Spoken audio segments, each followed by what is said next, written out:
I know I'm late with this, but I wanted to talk about Meghan Markle. And I wanted to talk about Meghan Markle's father, Thomas.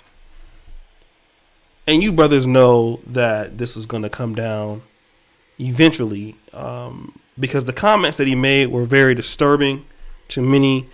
He said that Meghan Markle's situation with the royal family, she has pretty much turned it to the Walmart with the crown on. She has destroyed the British royal family, her and her husband, Prince Harry. And basically, she's embarrassing the royal family. People cannot believe this. And this is disturbing to many, but I want to look at this in an oblique way. Because, again, you guys know I've been talking about swirlers as of late. And I want some of the sisters who talk about swirlers and getting a white man. Imagine that you have a biracial daughter. The biracial daughter, the father is white. And the white father has this to say about your biracial daughter. How devastating is this? We know this is a bigger problem also with Halle Berry's ex-husband. I know that one white guy just unfortunately killed his daughter. But I want to talk to the Swirl Nation and see why you guys are really quiet about this. You know, if he felt this way, why did he have to come out and say it? If he felt this way, why did he have to come out and say it?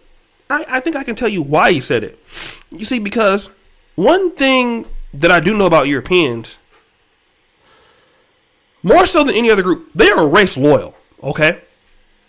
And I think a lot of African Americans or a lot of black people, you believe that because some people are willing to engage you in a relationship, in a marriage, or have kids by you, or even marry you, that somehow you are more important than the lineage.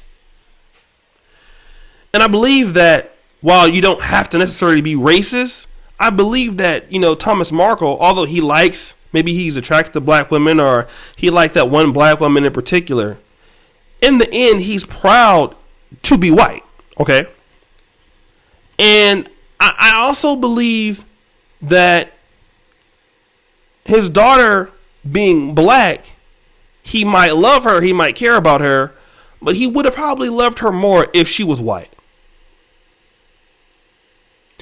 And I'm not trying to insinuate. This is just in this one particular situation. I'm trying not to cross the line here, but that's what I'm getting from what he's saying. You are messing up a European dynasty. It's you, the woman who is half black, half white. You are the problem. And it could very well be that she is not the problem. It could very well be that she is experiencing racism from the media, racism from the queen, racism from the royal family. But in his opinion, he is race loyal to his people. As a European, as a white person, he's saying, you are the one that's cheapening the crown along with Harry. But before you got there, they didn't have this problem. So really the problem is you. And people want to say, oh, that's a problem.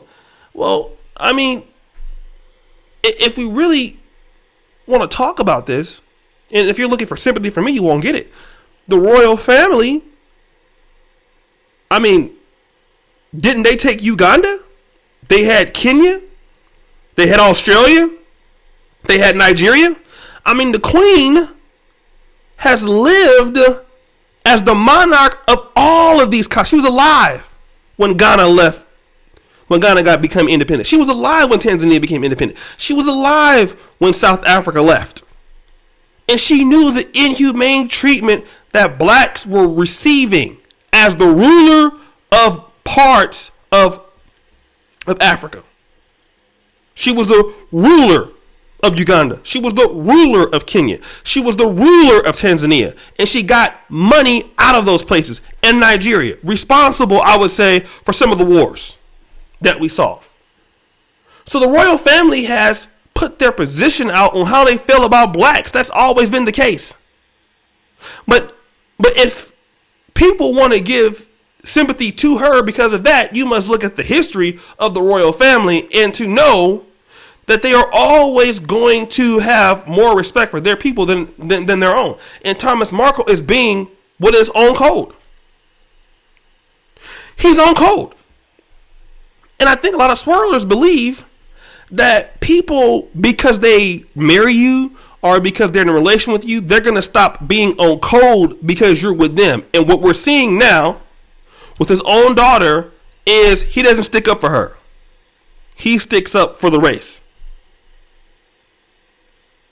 It would be interesting if we can get more black people with that same sentiment. And I want to just talk about people who think that, outside dating is way more better in this case. I understand this. People have traditions. People have bloodlines at stake. People have royalty at stake. And when push comes to shove, people are going to protect those things. And you don't have to think that you're black. You don't have to think that you're in the black community or that you're, have this, have that. But at the end of the day, some people are going to be more race loyal than you think. And for those who are on the swirling bus, you have to take into account of that very thing. Having a child by a man because, he's with you, he's marrying you, and he's going to give you a baby that is, half black, half white. What proof do you know if something happens that you don't agree with, that he won't turn on you? Then you'll be going around talking about he's racist. But really, he's sticking with he's been on code. He don't love you more than he loves his own people. See, a lot of you think that the other groups of people are going to love you more than they love their own people. They're never going to do that. That would be ridiculous. And that's called a wake-up call. So, that's my take on that, guys. What do you think? Subscribe, hit the bell. All my contact information is the first comment. As you know, the buffoonery is at the all-time high. Check out the Negro Manosphere store link in the description. But the first comment. Black men are perfect tees. Thank you guys for supporting them. Go ahead and copy one. I'm out.